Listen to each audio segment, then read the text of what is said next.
Salut à tous, les Chicago Bulls sont vraiment intéressants cette année et encore plus que l'année précédente. J'avais déjà fait une série avec cette équipe sur NBA 2K donc 19 et vraiment il y a beaucoup de choses à dire, il y a beaucoup de choses à observer. Ça va être une équipe vraiment à suivre sur cette nouvelle saison qui s'amorce avec déjà un rookie très excitant en la personne de Coby White.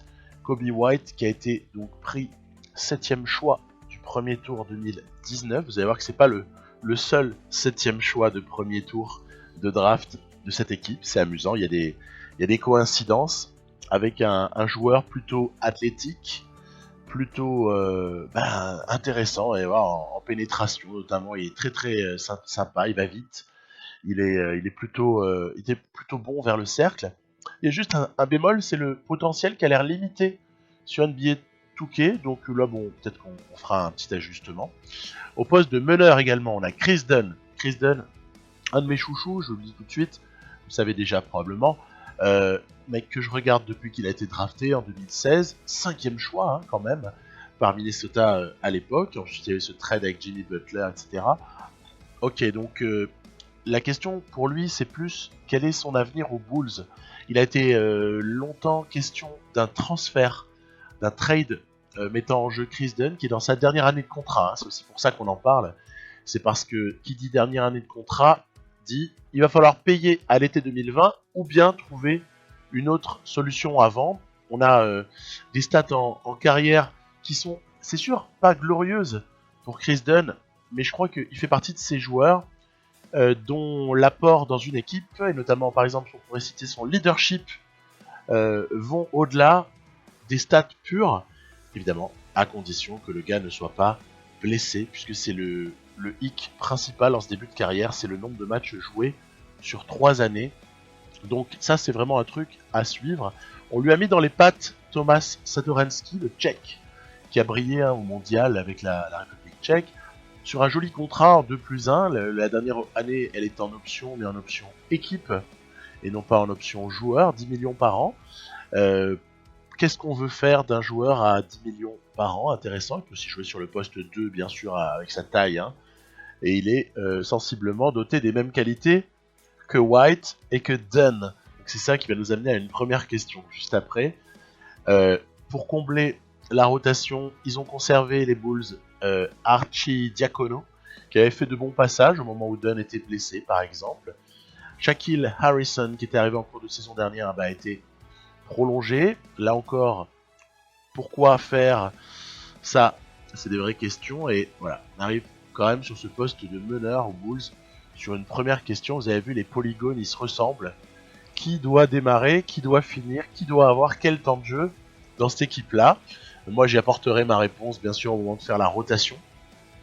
Mais j'ai déjà des idées. Il y a le camp d'entraînement qui est en train de se dérouler du côté des Bulls.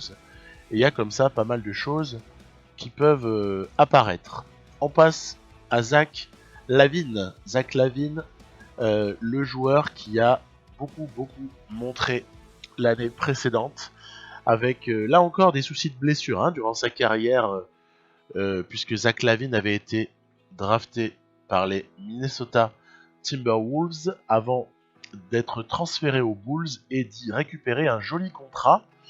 Joli, mais pas immérité, puisque je trouve que sincèrement 19,5, donc une vingtaine de millions par saison, c'est honnête pour ce joueur, donc drafté en 13 seulement l'année 2014 par les Timberwolves, qui faisait partie du package avec Dunn contre Jimmy Butler à l'époque du trade, et donc une saison, comme je disais juste avant, où il a vraiment step up à 23-7, c'est pas mal. Très grosse saison de Zach LaVine l'année dernière. Attention là encore aux blessures, avec que 63 matchs joués, mais vraiment la saison de l'avènement pour Zach LaVine.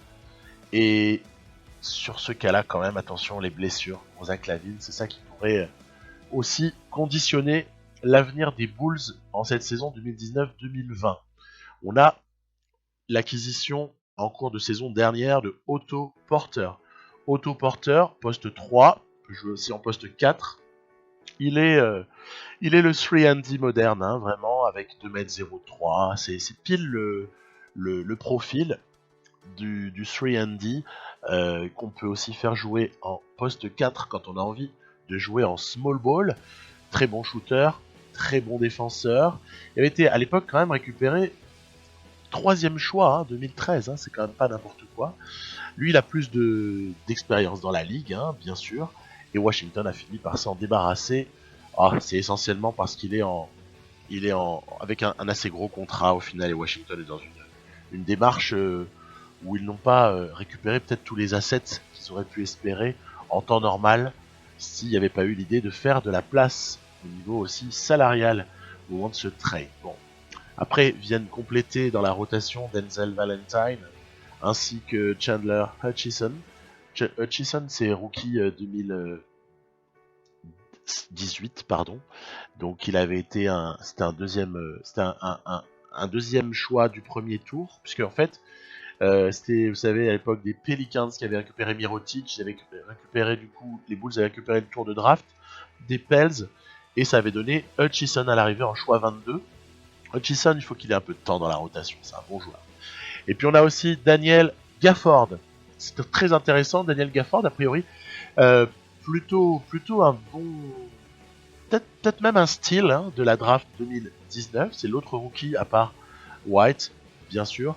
Daniel Gafford, il y a peut-être pas mal de choses à espérer le concernant. Évidemment, tout petit contrat, ça, c'est la bonne affaire du moment. Et évidemment, si le gars est amené à bien progresser, on voit que dans le jeu, il peut progresser. C'est assez sympa. À 2m11, on peut en faire soit un pivot, soit un 4. Et je dirais presque limite plus un pivot en backup de Wendell Carter. Mais c'est encore des choses qu'on peut ajuster. Thaddeus Young, ça, c'est une sacrée bonne pioche. Thaddeus Young est arrivé aux Bulls à l'été 2019 pour un contrat, somme toute, raisonnable, joueur de 31 ans, qui a fait ses preuves dans la ligue, qui était un élément très important des Indiana Pacers, mine de rien. Quelqu'un d'assez solide, plutôt bon défenseur, avec aussi une adresse extérieure, avec une relative polyvalence. Et là, pour le coup, on pourrait vraiment se demander si ce Thaddeus Young n'était pas la pièce manquante au petit puzzle des jeunes Bulls, à savoir ce vétéran qui vient apporter des choses qu'on ne peut pas inventer avec des jeunes joueurs. Donc ça, pour moi, c'est une acquisition majeure, Thad Young, bien plus importante par exemple que Satoransky a priori, c'est mon humble avis. On verra par la suite. On passe toujours au poste 4 à Lauri Markkanen. Markkanen, il est pressenti pour jouer poste 4, mais également par moment poste 5. Il va entamer sa 3e année en NBA, après avoir été, c'est marrant, aussi attrapé avec un choix 7, récupéré au moment, là encore, de l'échange de Jimmy Butler par les Bulls, et un Lauri Markkanen qui est vraiment un joueur, pour le coup, super intéressant. C'est du calibre Porzingis potentiel. Après, on verra bien ce que ça peut donner. Peut-être que ce sera encore meilleur que Kristaps Porzingis, on verra bien. Et ça nous amène à une deuxième très grosse question avec les Bulls. C'est comment est-ce que va s'effectuer le partage du ballon? Qui va prendre des shoots? Moi, je vous ai mis Markkanen Lavine, essentiellement, puisque c'est a priori eux sur qui tout devrait partir. Mais tout dépendra là encore, à mon sens, de la répartition qui est effectuée entre ces deux joueurs-là. Sujet à suivre. On en reparle un peu plus loin pendant les matchs, pendant les images qui suivront dans quelques minutes. Il y a quelqu'un d'assez important quand il n'est pas blessé. C'est Wendell Carter Jr. qui a pour le coup de vraies possibilités. Le seul hic au final, c'est qu'il n'a joué que 44 matchs. Il s'est blessé en cours de saison dernière. Le mot blessure revient souvent quand on parle des Bulls, de ces jeunes Bulls. Wendell Carter, c'est un joueur qui est très intéressant, qui a apporté surtout par exemple défensivement, où son box plus-minus défensif il est à plus 1,8, alors que l'offensive box plus-minus, lui, il est négatif. Ça veut dire que pour l'instant, Wendell Carter a 10 et 7 en saison dernière. Il a plus apporté défensivement qu'offensivement à cette jeune équipe des Bulls. C'était un peu normal vu les joueurs qu'il a composés. Ce qu'il va falloir, c'est prendre plus de rebonds, peut-être apporter légèrement plus de points, continuer à avoir un jeu académique, un jeu bien propre, et pouvoir comme ça offrir une troisième ou peut-être une quatrième, voire cinquième option en attaque. On peut imaginer des Bulls qui seront dans le partage du scoring. Moi, c'est comme ça que j'imagine plutôt les choses pour eux. Je pense qu'un Zach LaVine va prendre beaucoup de ballons. Très clairement. Il va prendre beaucoup de ballons. Markkanen prendra aussi pas mal de shoots. Mais je pense qu'il faudra voir, selon les soirs, qui est chaud. Et j'espère que ça se fera tout seul. Je pense qu'ils sont pas plus cons que d'autres. Hein, donc l'idée, ils l'auront sans que je leur ai dit.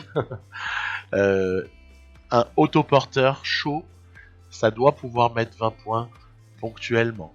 Un Carter Jr. doit pouvoir mettre 15-20 points sur un moment de chaleur ou quand il y a un intérieur en face qui défend pas nécessairement suffisamment bien.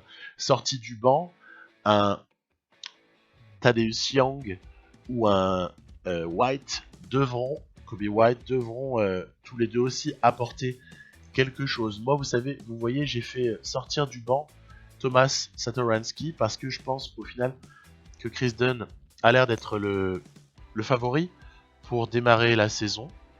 On verra bien ce qu'il advient après, hein, parce qu'encore une fois, l'hypothèse du trade elle est absolument pas inenvisageable. Mais il va falloir d'abord regarder la première partie de saison. À mon avis, première partie de saison, Chris Dunn, on va le mettre en balance avec Satoransky, on va le mettre en balance avec White. Mais je pense que son leadership, je pense que pas mal de ses qualités vont faire en sorte qu'il sera titulaire. Et il y a de bonnes chances pour qu'il termine également les matchs, sauf le jour où, comme je disais juste avant, il y a un Satoransky qui est vraiment dans un grand jour. Auquel cas, on laisse un peu plus de temps à Thomas Satoransky. Attention à toutes les blessures qui peuvent évidemment venir chambouler tout ça. Et donc la grosse question, la troisième que je pose dans cette vidéo, c'est playoff ou pas playoff pour ces Chicago Bulls. Alors pas mal de gens estiment qu'il n'y aura pas de playoff pour les Bulls, mais que ça ne se jouera pas nécessairement à énorme, que les Bulls approcheraient des 35 victoires environ. Voilà, c'est un peu quand on fait la moyenne des pronostics un petit peu ici et là, 35, 36, 38 max. Et moi je pense très sincèrement que ça va dépendre, tout ça va vraiment dépendre des blessures, parce que si vous avez cet effectif là sans blessure, honnêtement, ça va en play-off. Pour moi, ça fait aucun doute.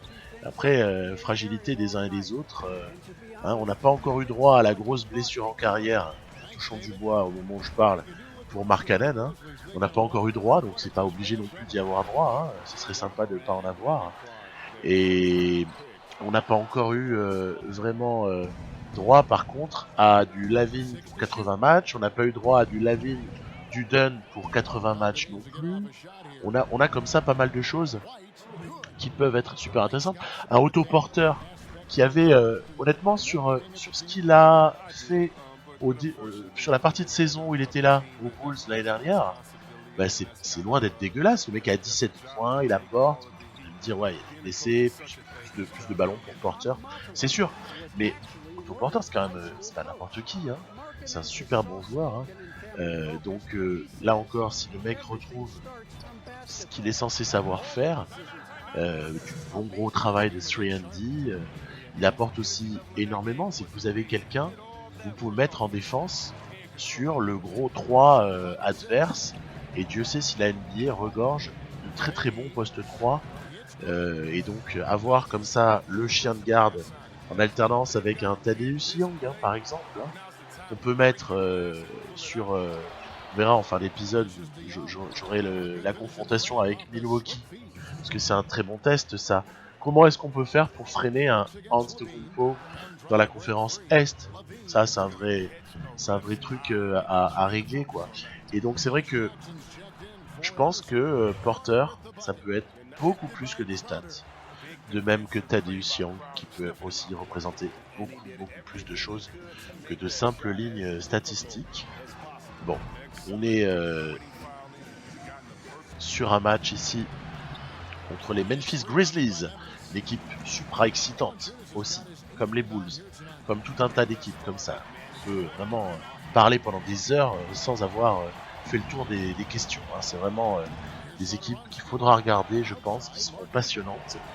Et donc opposition avec cette équipe et un final plutôt intéressant, parce que dans le début de match, on avait plutôt dominé.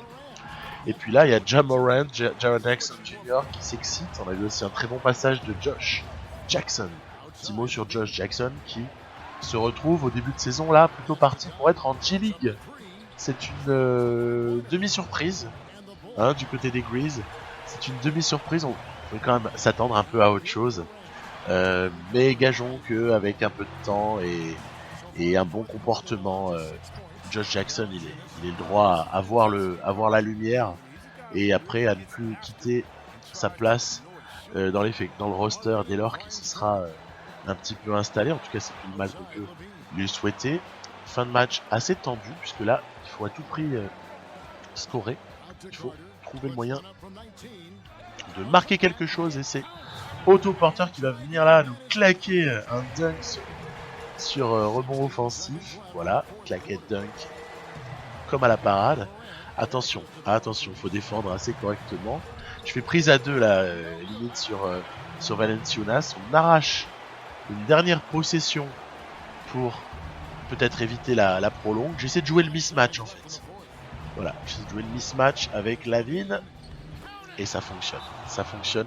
C'était le jeune Allen, vous savez, celui qui arrive de Utah, du côté c'était impliqué dans le trade de Mike Conley.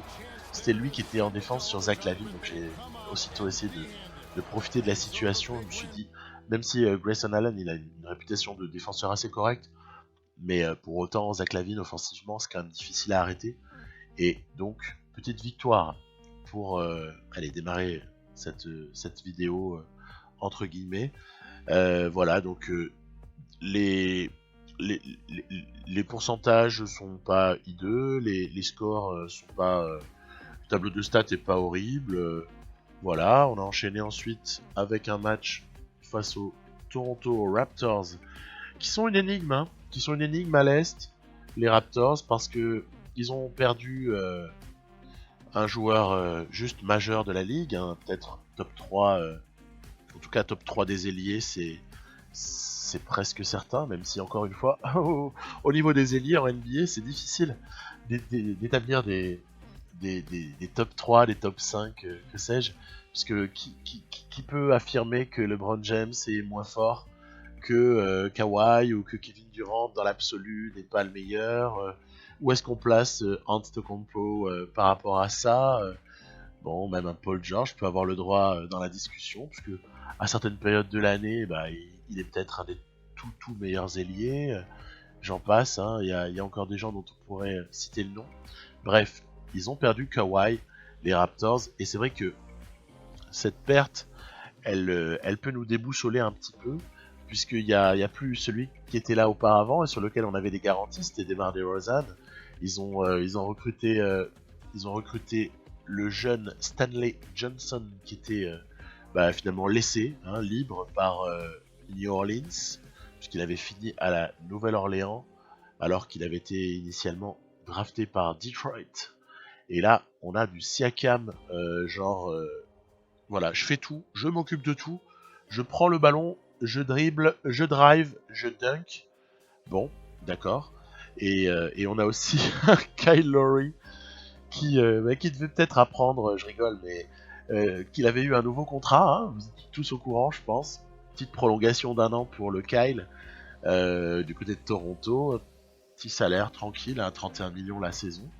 Comme par hasard, une franchise de plus qui signe un joli contrat, mais jusqu'à l'été 2021 seulement, puisqu'on sait que en NBA, l'été 2020 ne regorgera pas autant de free agents que pourra regorger l'été 2021. C'est qu'à l'été 2021, il y a beaucoup de contrats qui s'arrêtent, et donc il y aura sûrement beaucoup de choses à ce moment-là.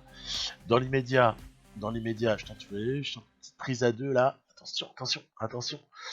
Siakam, il est fort.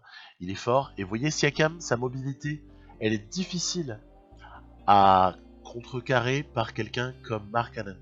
Au début là de la partie, par exemple, je fais pas d'ajustement manuel des rotations parce que je suis en début de saison et que je suis plus dans l'observation de ce que peut donner ma rotation avancée que dans vraiment la recherche si le mot peut exister, de perfection. Je suis pas là-dedans, j'observe.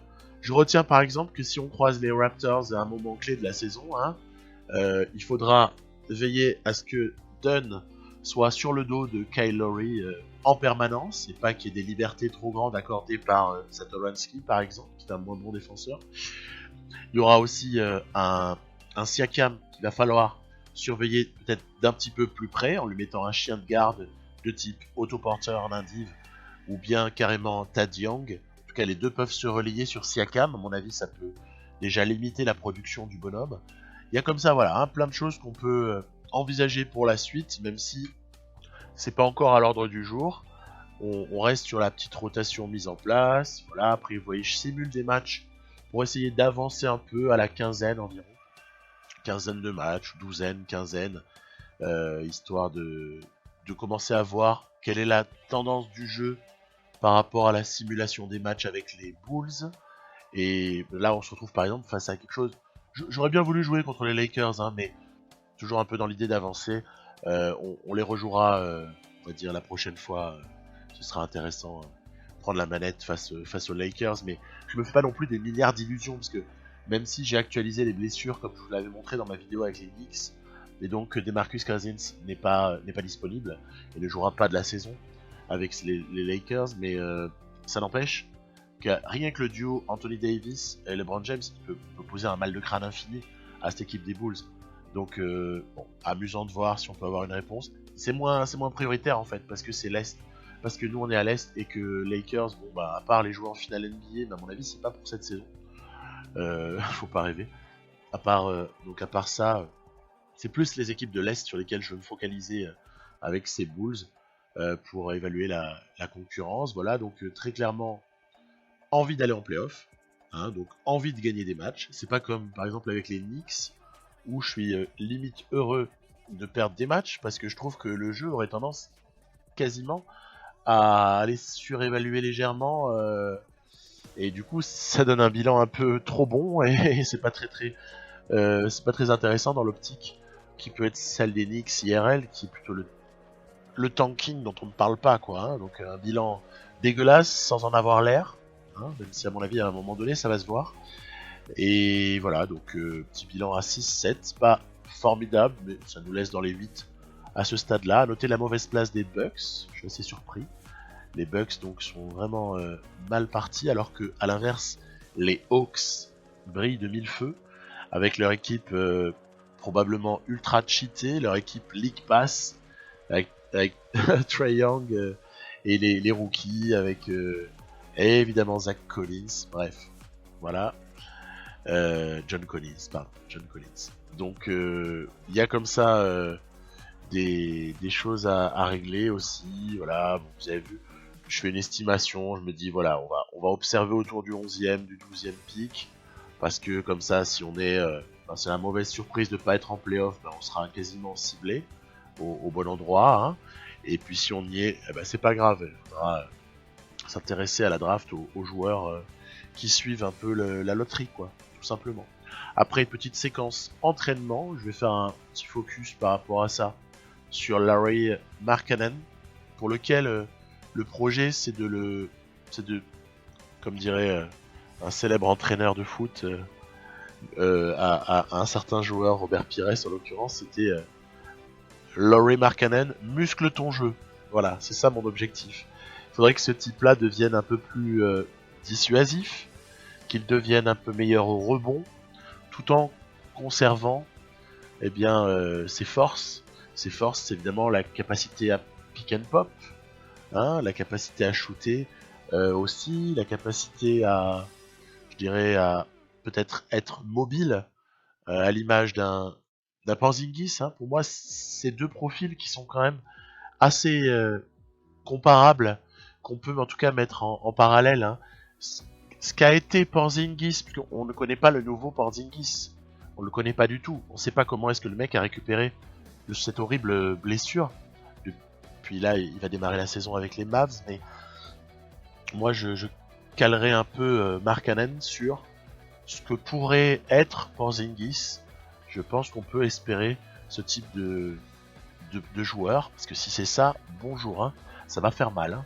Ça va faire mal. Mais Markkanen, il a montré que des choses très positives en fait quand on l'a vu jouer. Donc voilà, hein, d'être un peu plus rugueux en défense, c'est vraiment l'axe de progression pour un Markkanen. Et c'est autour de ça que j'ai orienté l'entraînement dont je vous ai montré le détail.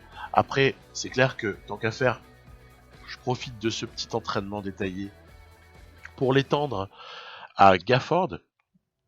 C'est pas que je veuille faire de Gafford le même type de joueur que Markkanen, mais étant donné qu'il ne part pas du même point, c'est-à-dire que Gafford il est déjà plus dans la dissuasion, dans le rebond, bah tiens, si on pouvait quand même lui faire profiter un peu, de faire progresser son shoot, pour qu'il puisse un peu pop, de la même manière pour Carter Junior, hein.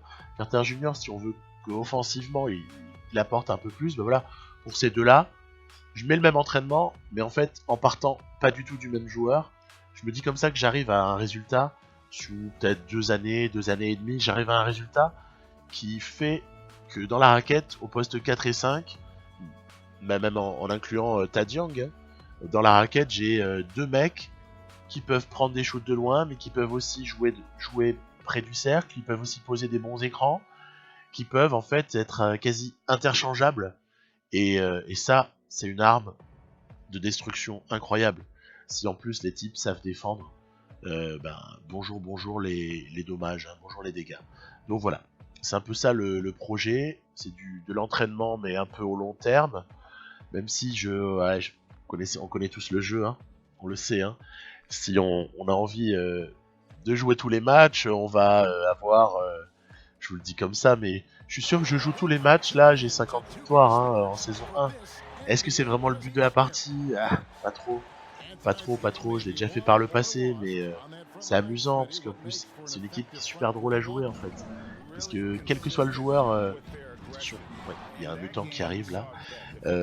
Quel que soit le joueur avec que vous avez dans le contrôle avec la manette, quel que soit le joueur, en fait, vous avez du kiff permanent, quoi, parce que vous pouvez faire plein de trucs. Du coup, Bulls, c'est super excitant à jouer, pas pour autant jouer tous les matchs, y compris si on avait le bonheur d'aller en playoff. Car voilà, cette équipe elle est plus programmée pour se développer d'abord en première année, voire même en deuxième année, et après pouvoir éventuellement postuler à des trucs intéressants. Et qui sait, peut-être d'aller en playoff un peu plus loin, etc. Mais ça c'est le scénario idéal. C'est du style dans les rêves des supporters des Bulls ou du managering de staff des Bulls pouvait avoir ça en tête. Mais voilà, il faut aussi essayer, j'ai envie de temps en temps quand même faire un truc plus en rapport avec la réalité. Donc là, on se fait plaisir, on joue contre les Bucks. Vous avez vu ce joli tir là près de la fin de l'horloge, Zach Lavine. De toute façon, c'est que du bonheur. C'est que du bonheur à jouer, il n'y a pas à dire plus. C'est juste super marrant. J'adore jouer avec cette équipe, c'est pas nouveau, hein. C'est pas nouveau. Alors, Antetokounmpo, il a des passages où il est juste frustrant. Parce qu'on se dit, en fait, on peut rien faire. On peut strictement rien faire. Et puis après, il y a des petites, voilà, vous voyez, ça c'est aussi amusant. Petit pick and roll, on fait semblant de faire partir le porteur de balle. Hop, on revient parce qu'il y a une aide défensive malheureuse et bam, donne Kelly à 3 points. Donc ça, c'est typiquement le genre d'action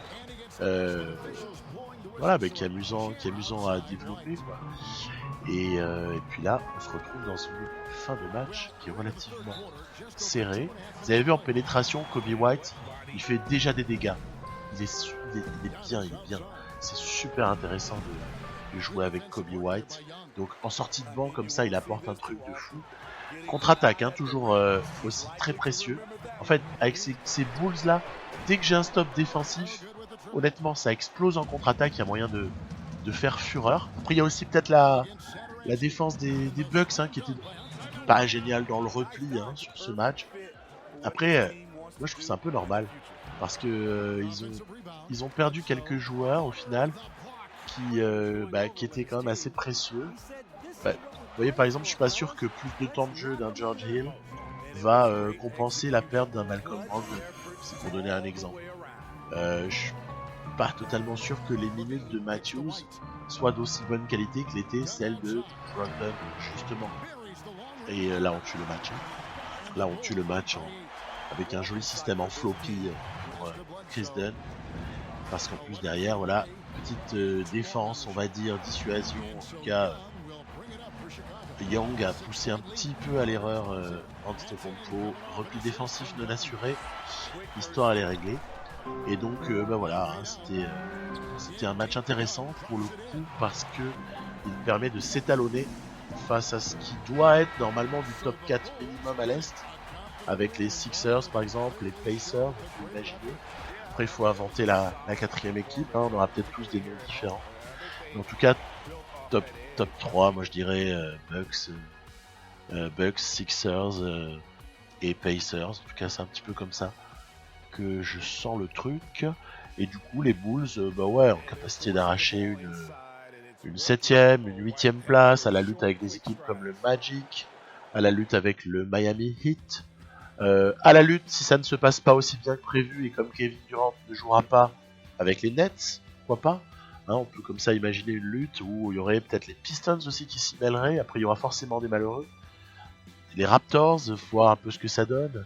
Voilà, il y a pas mal de choses à observer, à développer avec ces jeunes joueurs. Je vous dis à très bientôt. Bye bye.